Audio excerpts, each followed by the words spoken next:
with invisible illnesses realize that you can still lead a pretty healthy and active lifestyle. It's just not going to be the one you had envisioned for yourself.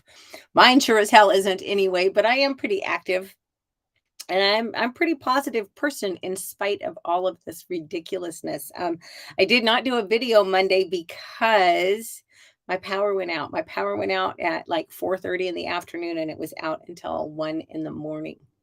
And I know when it came on because all of a sudden a whole bunch of lights in the living room were on and the TV was really loud. And unfortunately for me, just I had, I was having anxiety because the power was out for so long. I wasn't in any real distress. It was just, you're used to flipping on the switch and having the lights come on. And when it's off that long, it is a little stressful. Um, so I couldn't get back to sleep. So I had 4 hours of sleep and yesterday was horrible. I haven't hurt like that in a while. I didn't miss it. I'm feeling better today. I don't feel great. I feel a lot better today, but I'm really just discombobulated from having such terrible sleep night before last. But it's so funny how much we resist change. And sometimes changes are good. One change that we tend to really resist because it's a roll of the dice, ain't it? But sometimes we have to face a new boss. That's really intimidating.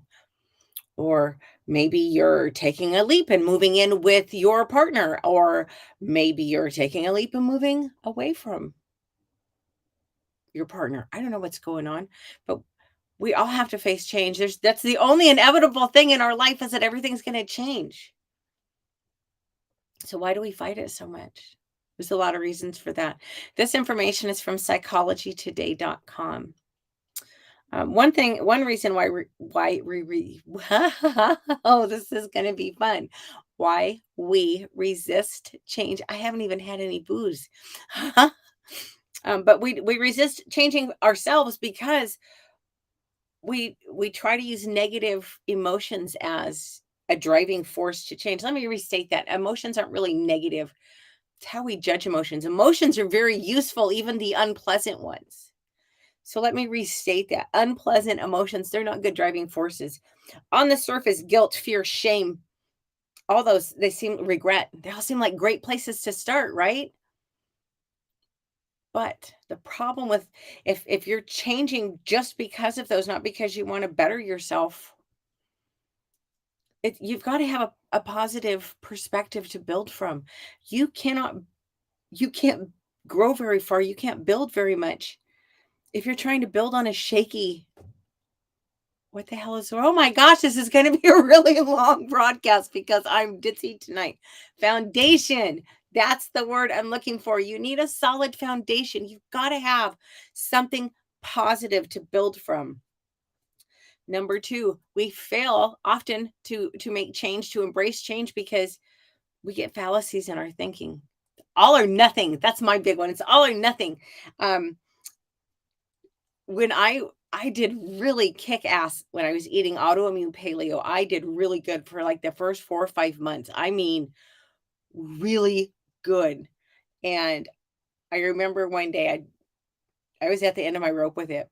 And I was in speaking with the doctor who had suggested that nutrition plan to me. And it was funny because the appointment started with him saying, Courtney, one of my favorite things about you is no matter what life hands your way, you always find a positive perspective. And so well, how's this? Well, it's not that great, but, and I'd tell him something positive. Okay, well, how's that? Well, I wish it was better, but, well, then he asked me how the diet was going. And I looked him right in the eye and I said, I hate every effing second of this stupid diet. I resent every effing mouthful. And I just went on this horrific swearing tirade. And he reeled back a little bit. He was like, wow, that's definitely not something I expect from you. So let's talk about it. And you know what I was doing?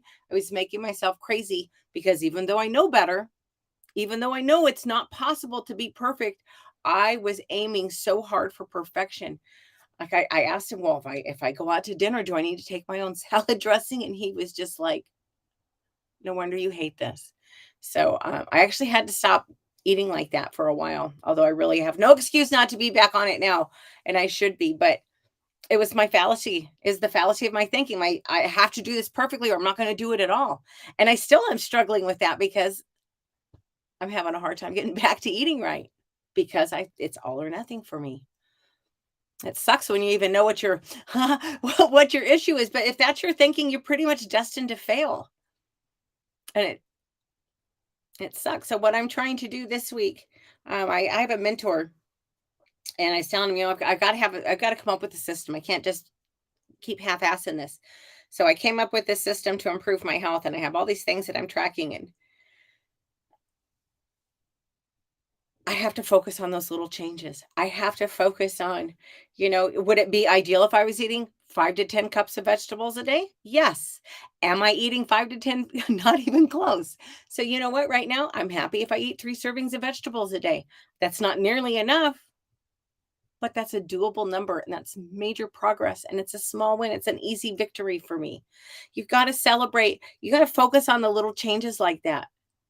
And you gotta celebrate your wins as you go.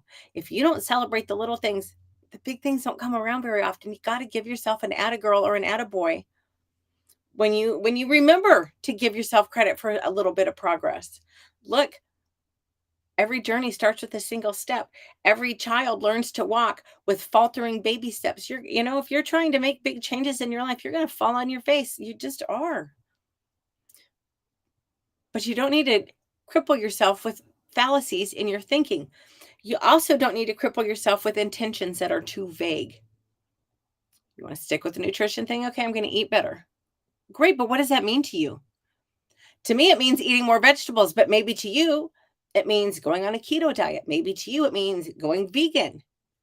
Maybe to you, it means going carnivore. I don't know what that means to you. You've got to first figure out what is it. I don't know why my light just did that. But whatever you're trying to do, what does that mean to you? What does that look like to you? If you were to succeed in this, what would that mean? What are you looking for? Again, vegetables, adding an extra serving of vegetables, dropping a soda a day. Those are small, tangible things you can do. They're easily repeatable. I mean, they're a super simple thing to do, and it's super easy to track. At the end of the day, if you started the day with a 6 pack of soda and you've only got 2 left at the end of the day, you probably didn't drop one for the day. Although I used to drink a 6 pack of soda a day. Oh, that's so disgusting. And it was diet soda, which makes it worse. Anyway, I told you it's gonna be a hell of a it's gonna be a hell of a talk tonight. Sorry. A lot of times we struggle with change, we resist change, and this is where I'm struggling right now. We don't have the right tools. I'm trying to find a good system. Oh crud, and I don't have it close enough. I'm trying to find a good system for me to track all these things that I'm trying to do with my health. I want to make sure I do fascia stretching. I want to make sure I eat my vegetables. I want to make sure I drink enough water. I have like 5 or 6 different things that I'm tracking, and I don't do them all every single day. So I've got to have somewhere, right? So my first idea was a big calendar, and I have everything color coded because I'm just like that.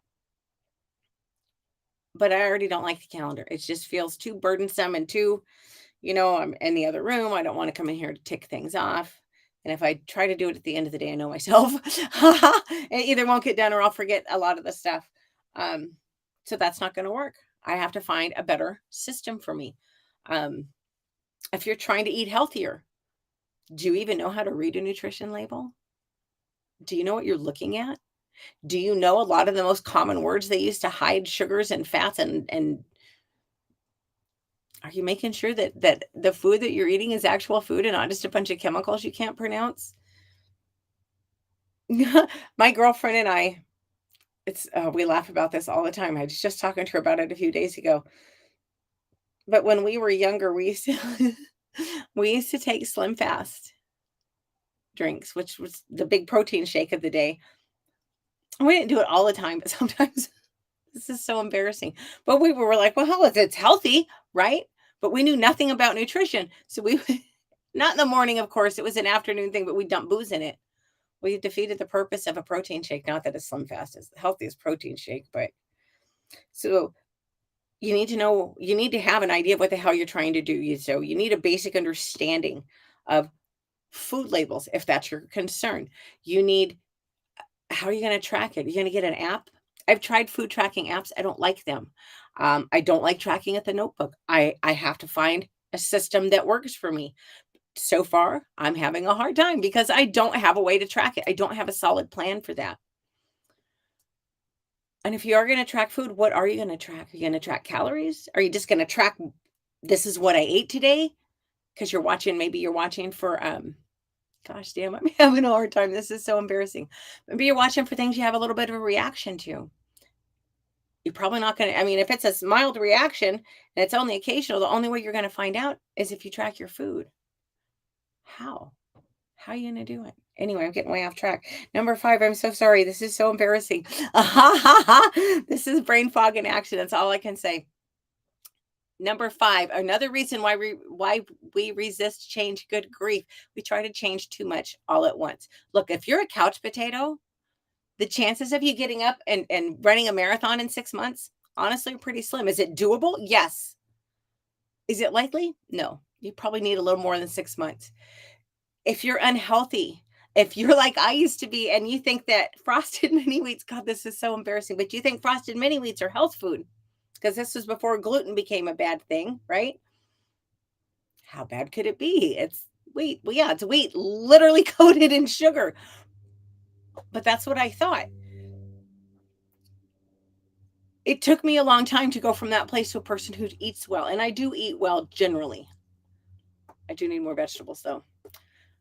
I've actually considered, side note, I'm so sorry. I've considered carnivore briefly because I've seen a lot of people have success with it, but that I don't like really. My problem with AIP was that it was so restrictive, and I don't think I could do it. I don't think I could. Anyway, you've got to understand you need to start with small changes and build up because these kinds of changes, maybe you're trying to change something in your personal life, has nothing to do with nutrition or exercise. These changes, I'm working on growth big time. I'm trying to grow as fast as I can. I'm reading and trying to process as much information as I can, as quickly as I can. But these changes, they demand attention. They demand self-control. They demand discipline. They demand motivation. And you can't overtax your resources, or you know what? You're going to fail. Number 6, we resist change because we don't realize what it truly requires. We're an instant gratification society. We want everything right now. Thank you very much. Why is this taking so long? I'm super patient, but even I can get to the, hey, I've been here a couple minutes. I never say anything to anybody. Externally, I'm very patient because I know I'm being ridiculous. But long term change, it takes time. There's a lot of small baby steps before you even start building momentum. And it's not until you start really building momentum that you're going to see growth, that you're going to see these changes that you're aiming for. You need to remember that success leaves a trail always. So, whatever it is that you're trying to do, find somebody who's just kicking ass at it and read up on them a little bit. Watch some stuff on YouTube. I find it hard to believe that anybody who's very successful these days doesn't have some sort of trail online that you can find. It may not be easy, but you can figure out at least the basics of how they got from point A to point B. And if that's what you want for your life, you can do it. You really can. You've got to start small and build. You've got to be ready to, you've got to be in it for the long haul. It's like compound interest. A couple weeks doesn't mean anything. A few years is going to mean something. You got to put in the time. Number 7, we resist change because we are afraid to fail, which honestly is really silly because all failure means is it's feedback. Now you know that whatever you tried, it didn't work. Okay. So you step back, you evaluate, you pause and reflect, you figure out where you went wrong and you try another way. If you want it bad enough, you'll find another way. You'll find a way. It might take you a lot of tries, but if you want something bad enough, you'll figure it out. You need to understand that failure is inevitable. It's a part of life. And the feelings that come with failure, we tend to think of them as being so bad, but it's how we judge failure, right? If you just look at failure as well, well, crap, that didn't work. On to the next plan. It's not going to be a big deal to you. Finally, we struggle with change. We resist change so much because we have a lack of commitment. This shit's hard. I had to get, gosh dang it, I don't have anything really close by. I love these disc notebooks. This is my work one. I love these disc notebooks, and my